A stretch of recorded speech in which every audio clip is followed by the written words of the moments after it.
Ada sebuah fakta penting yang selama ini mungkin luput dari perhatian bahwa pada Perang Dunia Kedua, Jerman dan Inggris sama-sama mengimpor biji besi dari negara Swedia. Biji besi ini berguna sebagai bahan baku persenjataan yang menjadi peralatan perang kedua belah pihak yang berseberangan. Pusat pengirimannya berlokasi di dermaga Narvik, wilayah Norwegia, negara tetangga Swedia. Pihak Inggris sendiri sedang berniat untuk menghentikan suplai biji besi bagi Jerman, sementara Norwegianya yang saat itu memposisikan diri sebagai negara netral masih mencoba menjadi pihak penengah. Mereka nggak sadar bahwa posisi negara mereka sedang dalam keadaan bahaya. Cerita dibuka dengan suasana di dermaga Narvik. Sekelompok tentara Norwegia baru mendarat setelah kelar menjaga wilayah perairan. Sementara semuanya diminta siaga di barak masing-masing, Kopral Gunnar minta izin untuk sebentar pulang karena hari itu adalah hari ulang tahun anaknya. Kopral Gunnar diizinkan pulang bentar. Tengah malam, dia sudah harus kembali berada di dalam barak. Gunnar pun pulang, dia terlebih dahulu mengunjungi tempat kerja istrinya di sebuah hotel. Ingrid, istrinya ini, bekerja sebagai pelayan hotel tersebut. Di hotel sendiri saat itu sedang berlangsung pertemuan antara delegasi kedua belah pihak yang saling berkepentingan dalam urusan impor biji besi dengan ditengahi oleh pihak kota Narvik. Ingrid yang lumayan fasih bahasa Inggris jadi ikut sibuk menjadi translator bagi delegasi Jerman. Pasangan muda ini kemudian kangen-kangenan bentar di dapur karena sudah 5 bulan mereka nggak jumpa. Gunnar pun kemudian pergi keluar menemui anaknya yang sedang bermain tak jauh dari sana. Rumah orang tua Gunnar ini terletak di belakang lokasi hotel. Setelah dilakukan perayaan kecil bagi sang bocah, ayah Gunnar kemudian membiarkan anaknya untuk bisa sejenak melepas rindu, membawa cucunya keluar dari ruangan. Karena kelelahan setelah bertarung melawan seorang wanita, Gunnar pun jadi kesiangan bangun. Jam 4 subuh dia baru bangun dan langsung bergegas untuk balik ke markasnya. Saat jalan keluar, barulah ia melihat bahwa di wilayah lautan sudah terdapat kobaran api. Gunnar segera bergerak menuju arah dermaga. Menurut atasannya yang kebetulan ia jalan papasan, kapal laut mereka sudah mendapatkan serangan dari pihak Jerman. Jerman sudah menguasai benteng wilayah Bergen dan satu kapal perangnya sudah berada di perairan Narvik. Di dermaga sendiri, tentara dari kedua kubu sudah saling berhadapan, saling menodongkan senjata. Tentara Norwegia berusaha mencegah agar tentara Jerman tidak masuk ke daerahnya. Komandan pasukan Norwegia kemudian datang menghampiri komandan pasukan Jerman. Keduanya kemudian berbincang. Komandan Jerman mengutarakan bahwa mereka sudah menguasai kota-kota wilayah sekitar. Dia meminta sang komandan untuk membawa mundur pasukannya dan menyerah. Sang komandan menyerahkan pistolnya tanda menyerah. Dia tidak mau membiarkan kota kecilnya dihancurkan oleh pihak Jerman. Tanpa melakukan perlawanan sedikit pun, akhirnya serdadu tuan rumah dipaksa mundur menuju barak. Ingrid sendiri pagi itu belum menyadari perkembangan yang telah terjadi. Dia lempeng saja masuk kantor lewat jalan belakang. Seorang tamu Inggris kemudian minta izin masuk bareng lewat jalan belakang. Katanya dia sudah nggak bisa masuk lewat jalan depan. Rupanya saat itu lokasi depan sudah diduduki oleh tentara Jerman. Pihak Jerman sedang memaksa pihak hotel agar memberikan kunci kamar tamu Inggris. Alasan mereka untuk melindungi orang Norwegia dari ancaman mereka. Setelah diberikan kunci tersebut, pihak Jerman sekalian meminta semua tamu untuk dikeluarkan. Mereka ingin memakai semua kamar yang ada. Delegasi Jerman meminta agar Ingrid standby. Mereka tetap ingin memakai jasanya sebagai penerjemah. Sementara itu, pasukan tentara Norwegia sendiri memutuskan untuk tidak menyerah dan melakukan marching untuk meninggalkan kota Narvik. Di tengah jalanan, mereka dicegat oleh pasukan Jerman yang melarang mereka meninggalkan kota. Namun Mayor Sigurd tetap mengkomando anak buahnya untuk melanjutkan perjalanan dengan menyusuri jalur rel kereta api menuju perbatasan Swedia. Di dapur hotel ternyata sedang bersembunyi 2 orang delegasi Inggris. 2 orang pasukan Jerman kemudian masuk dan Ingrid berusaha mengalihkan perhatiannya dengan menyuguhkan sarapan. Selagi para tentara itu sibuk, Ingrid dan temannya kemudian menyelundupkan 2 orang Inggris itu menuju luar. Seorang pelayan akan mengantarnya ke gubuk di atas bukit, lokasi base camp para pemburu. Ingrid pun segera pulang untuk ngecek dulu kondisi rumah. Mertua dan anaknya ternyata sudah bersiap untuk meninggalkan kota. Ingrid disuruh untuk langsung kemas-kemas, percuma menunggu Gunnar karena pihak tentara pun sudah bergerak meninggalkan kota. Namun ketika mereka sampai di dermaga, ternyata pihak Jerman sudah melakukan pemblokiran. kapal-kapal feri sudah ditawan, penduduk sipil tidak diperkenankan meninggalkan kota. Mr. Tofte, ayah Gunnar yang pegawai stasiun kereta api itu, memutuskan untuk mencari cara lain. Dia membawa mantu dan cucunya untuk menumpang kereta api mengungsi ke Swedia. Sementara itu, dia sendiri tetap stay tune di stasiun kereta. Pasukan Norwegia sendiri sudah sampai di tebing perbatasan daerah. Gunnar kemudian dipanggil oleh Mayor Sigurd. Sang mayor saat itu sedang berada di pos perbatasan. Kepada Gunnar yang pernah bertugas di areal tersebut, ia menanyakan lokasi penyimpanan dinamit. Mayor Sigurd ingin menghancurkan jembatan kereta api untuk menghambat pengiriman biji besi dari Swedia.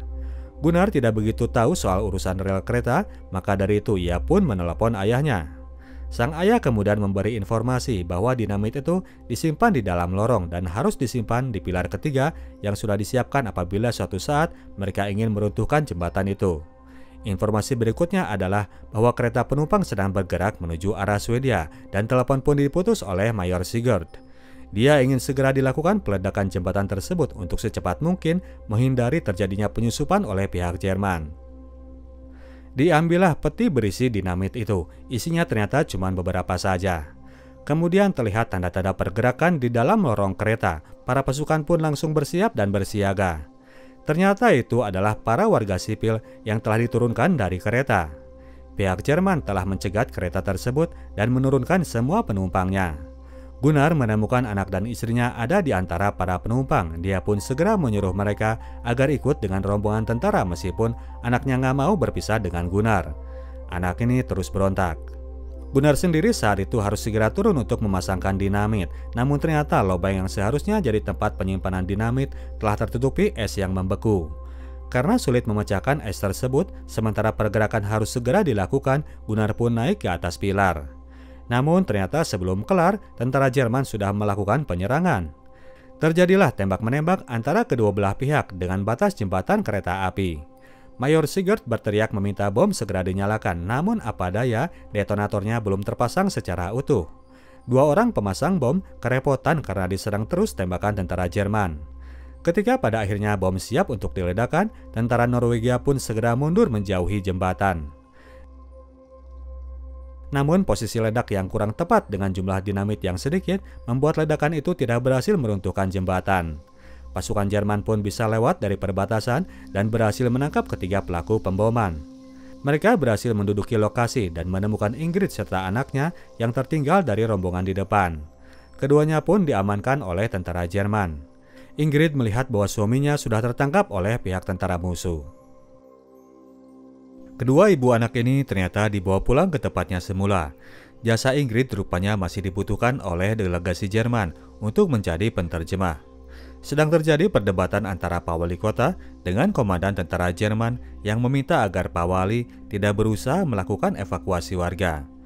Pak Wali sendiri sedang khawatir bahwa nantinya pihak Inggris akan datang dengan melakukan serangan udara. Pihak tentara Jerman masih meyakinkan bahwa mereka hadir di sana untuk melindungi orang Norwegia. Pihak Jerman meminta Pak Wali untuk mau bekerja sama. Ucapan yang membuat Pak Wali marah karena merasa bahwa posisi netral mereka sudah dinodai oleh pihak Jerman. Melihat Pak Konsulat ada di sekitar, Ingrid memanfaatkan momen itu untuk meminta bantuan agar suaminya tidak dihukum berat.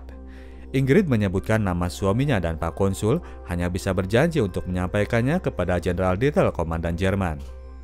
Esok harinya, Björk, teman waiter di hotel, datang ke rumah Ingrid untuk menyampaikan sebuah pesan. Delegasi Inggris telah memesan sesuatu yang diminta untuk diantarkan oleh Ingrid. Esok paginya sendirian, Ingrid pun jalan menuju ke atas bukit. Di sana dia menemui dua delegasi Inggris yang masih sembunyi di dalam kabin. Paket yang diantarkan ternyata hanya sebungkus tembakau saja, namun di luar itu ada pesan penting yang mereka request dari Ingrid. Orang Inggris ini sudah tahu bahwa Ingrid terlihat dekat dengan delegasi Jerman. Untuk itu, mereka meminta agar Ingrid melakukan pendekatan kepada dirinya. Mereka membutuhkan info mengenai lokasi barikade darat dan penyimpanan senjata Jerman. Ingrid tentu saja menolak tugas tersebut karena dia seorang ibu rumah tangga dan bukan tipikal wanita penggoda. Dua tamu Inggris mendesak karena hal itu akan sangat membantu bagi kebebasan orang Norwegia sendiri. Ingrid tidak langsung menyanggupi, ia hanya kasih jawaban pikir-pikir. Keesokan harinya ketika Ingrid sedang bertugas, ia melihat ada lembaran peta yang disimpan di rak lemari konsulat Jerman. Ingrid pun merencanakan sesuatu, namun saat ia keluar, sebuah ledakan terdengar di kejauhan. Pihak Inggris telah melancarkan serangannya ke dermaga Narvik. Ingrid pun segera lari pulang untuk mencari mertua dan anaknya. Mereka pun segera bersembunyi ke dalam bunker bawah tanah beserta penduduk sipil lainnya. Beberapa waktu mereka berdiam diri di sana, suara ledakan kerap terdengar, dan suatu saat akhirnya listrik pun terputus. Setelah suara letusan tidak lagi terdengar, akhirnya mereka pun keluar dari bunker. Saat itu hari sudah gelap, maka dari itu mereka pun segera merapat menuju hotel. Di sana mereka bertemu dengan manajer hotel yang memberi info bahwa semua kapal laut Jerman sudah dibenamkan, namun pasukan Inggris tidak langsung mendarat ke dermaga. Di dalam hotel itu terdapat beberapa tentara Jerman yang sedang dirawat karena luka akibat pertempuran. Ingrid coba membantu sebisanya. Beberapa waktu kemudian Pak Konsul dengan Jenderal Dietl keluar hotel meninggalkan para korban terluka di aula. Kesempatan itu dipergunakan oleh Ingrid untuk masuk ke ruang konsulat dan memeriksa rak meja. Peta itu masih terdapat di sana. Ingrid pun segera mengambil peta-peta tersebut. Setoran peta-peta ini tentu saja bikin dua delegasi Inggris langsung tersekima. Mereka memuji hasil kerja Ingrid. Kini mereka telah mengetahui lokasi basecamp komando Jerman yang terletak di kantor sebelah hotel dan posisi barikade darat lainnya. Dua delegasi Inggris menyatakan rasa terima kasihnya kepada Ingrid. Mereka langsung mengirim pesan telegram ke komando pusat di London. Ingrid pun kembali pulang sendirian menuruni bukit. Di halaman depan rumah, ia sempat dicegat oleh tentara Jerman yang sedang melakukan siskamling. Untungnya orang itu hanya menanya KTP, tidak lanjut menggeledah tas Ingrid yang sedang mengantongi peta-peta curian. Ingrid pun jalan menuju teras rumah. Saat itulah sebuah ledakan keras terjadi. Kantor di sebelah hotel telah hancur kena bom. Ledakan itu dilanjut dengan ledakan berikutnya yang menghantam rumah Ingrid sendiri. Untung saja Simba ini masih berhasil selamat. Ingrid langsung memeriksa ke dalam rumah. Ia menemukan mertuanya sudah tewas tertimpa pilar. Paniklah kemudian ia mencari oleh anaknya. Ternyata bocah ini masih selamat karena sembunyi di bawah ranjang. Ingrid pun segera meraih anaknya itu. Cerita berlanjut ke 4 minggu kemudian. Pihak Jerman telah membuat lingkaran barikade pertahanan di sekitar kota Narvik. Pasukan Prancis dan Polandia membantu menyerang dari arah utara dan selatan. Tugas tentara Norwegia adalah untuk melumpuhkan pasukan Jerman yang berposisi di atas gunung. Saat itu Gunnar dan kawan-kawan ternyata masih hidup. Mereka masih jadi tawanan pihak Jerman. Dalam kondisi yang lemah karena kekurangan makanan, mereka dipaksa untuk menjadi budak bagaikan Romusa. Menarik alat perang Jerman menyusuri padang salju yang luas. Mereka kemudian tiba di lokasi parit-parit, bagian dari lingkaran barikade pertahanan tim Uber Alles. Beberapa tawanan baru malah datang melengkapi jumlah tawanan Norwegia yang ada. Sementara pasukan Jerman beristirahat makan, tawanan Norwegia hanya diminta untuk jadi penonton. Tiba-tiba terjadi sebuah ledakan yang membuat tentara Jerman langsung bersiaga. Gunnar menggunakan kesempatan itu untuk mencuri makanan agar dirinya sanggup untuk bertarung. Saat itu ia mendengar perbincangan orang baru soal kakek Tofte yang meninggal kepalanya tertimpa pilar. Serangan udara pihak Inggris makin sengit dilancarkan. Seorang tentara Jerman kemudian datang untuk menjaga tawanan Norwegia yang pada kabur. Gunnar pun terpaksa harus bertarung agar bisa melepaskan diri. Namun untungnya saat itu tentara bantuan telah tiba di lokasi. Serdadu Prancis masuk ke dalam parit dan menghabisi semua tentara Jerman yang tersisa. Mereka pun akhirnya bisa terbebas dan bisa keluar dari parit. Gunnar akhirnya kembali bergabung dengan pasukan Mayor Sigurd. Setelah tadi mendengar kabar bahwa ayahnya meninggal, Gunnar sekarang ingin langsung pamit pulang ke Narvik. Dia ingin mencari tahu tentang kabar keluarganya. Namun saat itu dia dicegah oleh Mayor Sigurd yang memintanya untuk menguatkan diri, karena di sana mereka sedang berjuang demi kebebasan kehidupan mereka sendiri di kemudian hari.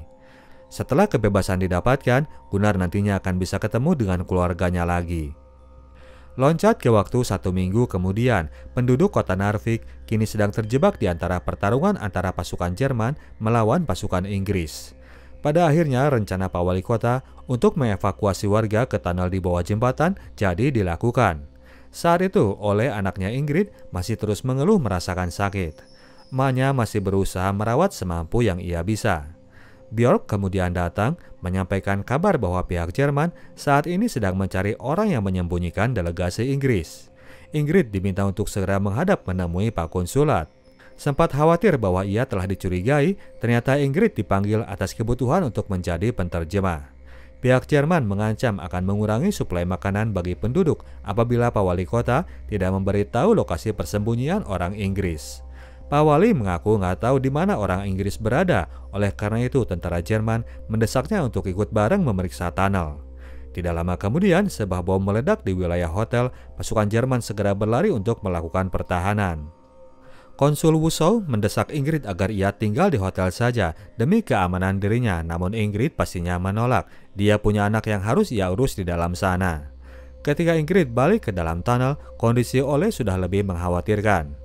Menurut Björk, anak ini terus-terusan ngigo. Ingrid hanya bisa memeluk anaknya dan beberapa waktu kemudian Ole sudah tidak sadarkan diri. Sang emak pastinya langsung panik. Ingrid kemudian nekat keluar dari tunnel melintasi area pertempuran untuk membawa anaknya ke dalam hotel. Di sana ia menemui Konsul Wusow meminta pertolongan dokter. Sang konsulat tentu saja nggak bisa sembarangan mengorder dokter karena saat itu mereka pun disibukkan untuk menolong korban luka tentara Jerman yang jumlahnya lumayan banyak. Ingrid terus mendesak meskipun pada akhirnya ia harus menerima penolakan.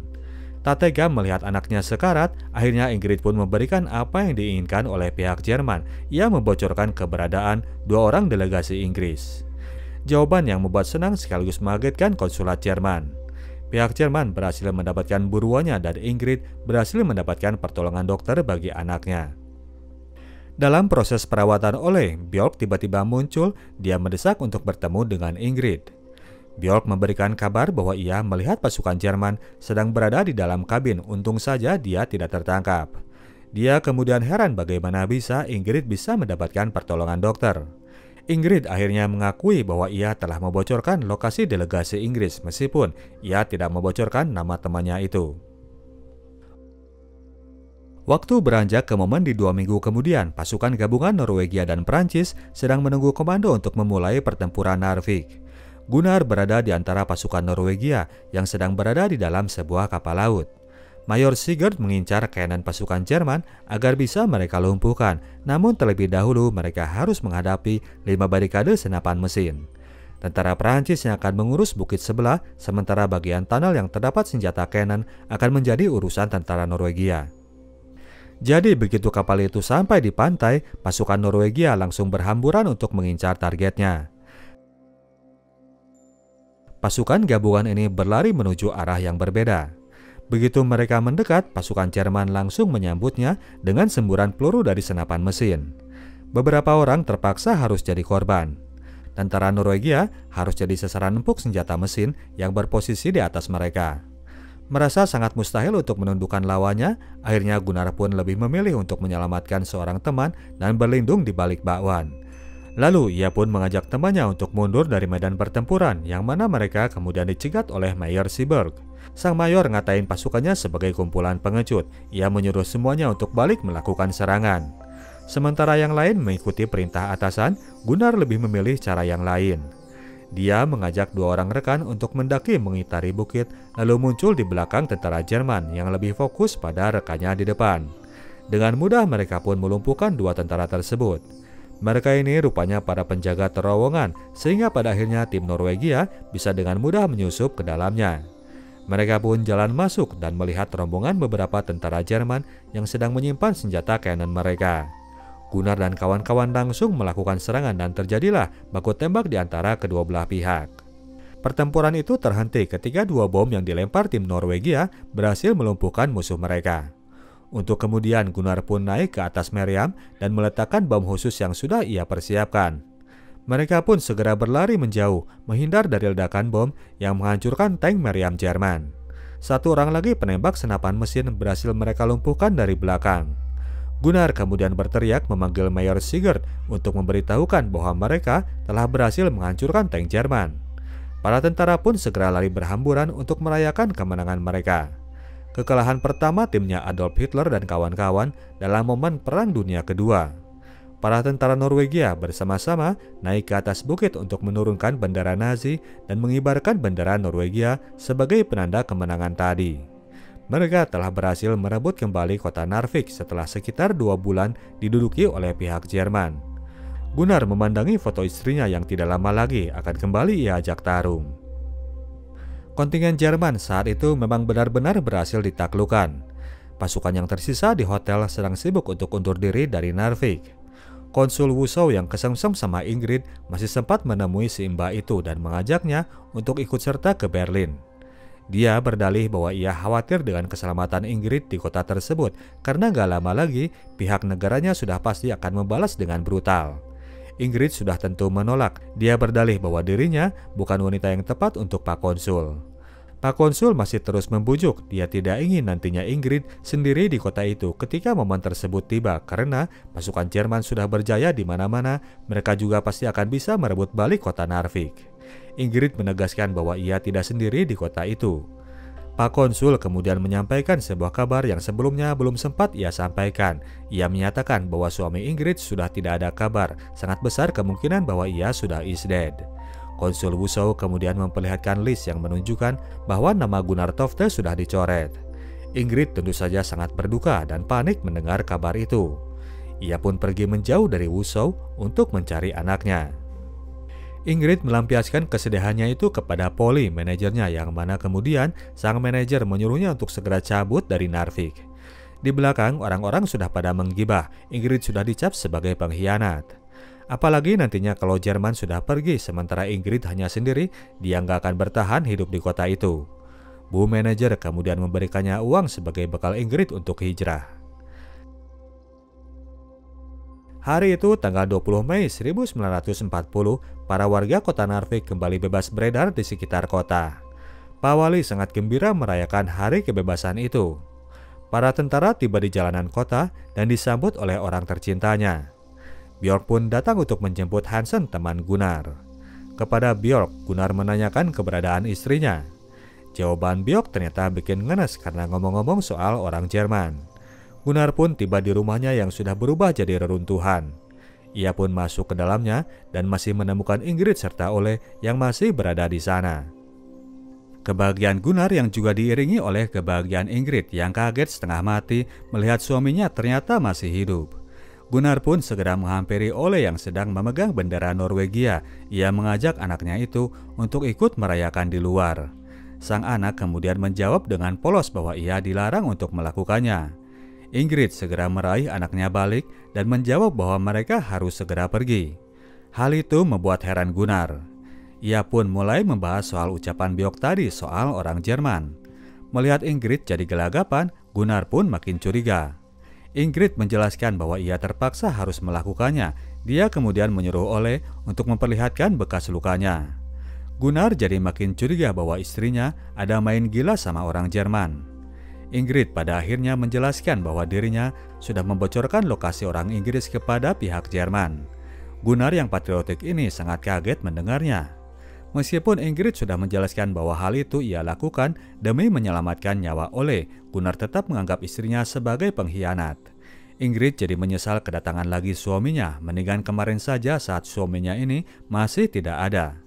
Tidak lama kemudian suara deru pesawat terdengar di kejauhan. Gunnar melihatnya keluar, 5 pesawat tempur Jerman sedang mendekat dan mulai membombardir kota Narvik. Ia segera membawa keluarganya untuk berlindung. Momen seperti itu, ia masih menyalahkan tindakan istrinya tadi. Suara teriakan terdengar di luar, seorang prajurit sedang meregang nyawa karena badannya yang terbakar. Gunnar pun keluar untuk melihat situasi, ternyata itu adalah salah seorang dari sahabatnya. Melihat suaminya lebih peduli kepada teman, Ingrid pun memutuskan untuk pergi sendiri membawa Ole. Mayor Sigurd kemudian datang memberi penjelasan bahwa pihak Inggris sudah mundur untuk melindungi mereka sendiri. Pihak Perancis bahkan sudah diduduki oleh pihak Jerman. Saatnya bagi mereka orang Norwegia untuk bisa melindungi diri mereka sendiri. Mayor Sigurd memerintahkan semuanya untuk melindungi orang tercinta masing-masing sekuat mungkin sampai mati kalau memang itu resikonya. Sementara yang lainnya balik kepada orang-orang tercintanya, Gunnar cuma bengong saja memandang keluarganya yang sudah jalan menjauh. Para warga sendiri saat itu sedang berlomba untuk merapat menuju dermaga Narvik. Pak Wali Kota memimpin evakuasi warga dengan perahu-perahu nelayan yang ada. Ingrid yang sudah dicap sebagai pengkhianat mendapatkan perlakuan yang tidak menyenangkan. Dia didorong dan dibiarkan merangkak di hamparan dermaga. Warga menyuruhnya untuk minta bantuan pihak Jerman saja. Saat itulah seseorang datang untuk mengelurkan tangan. Gunnar yang sudah sadar memutuskan datang menyusul anak istrinya. Ia sekarang bisa memaklumi beban berat seorang ibu untuk bisa melindungi anaknya sendiri.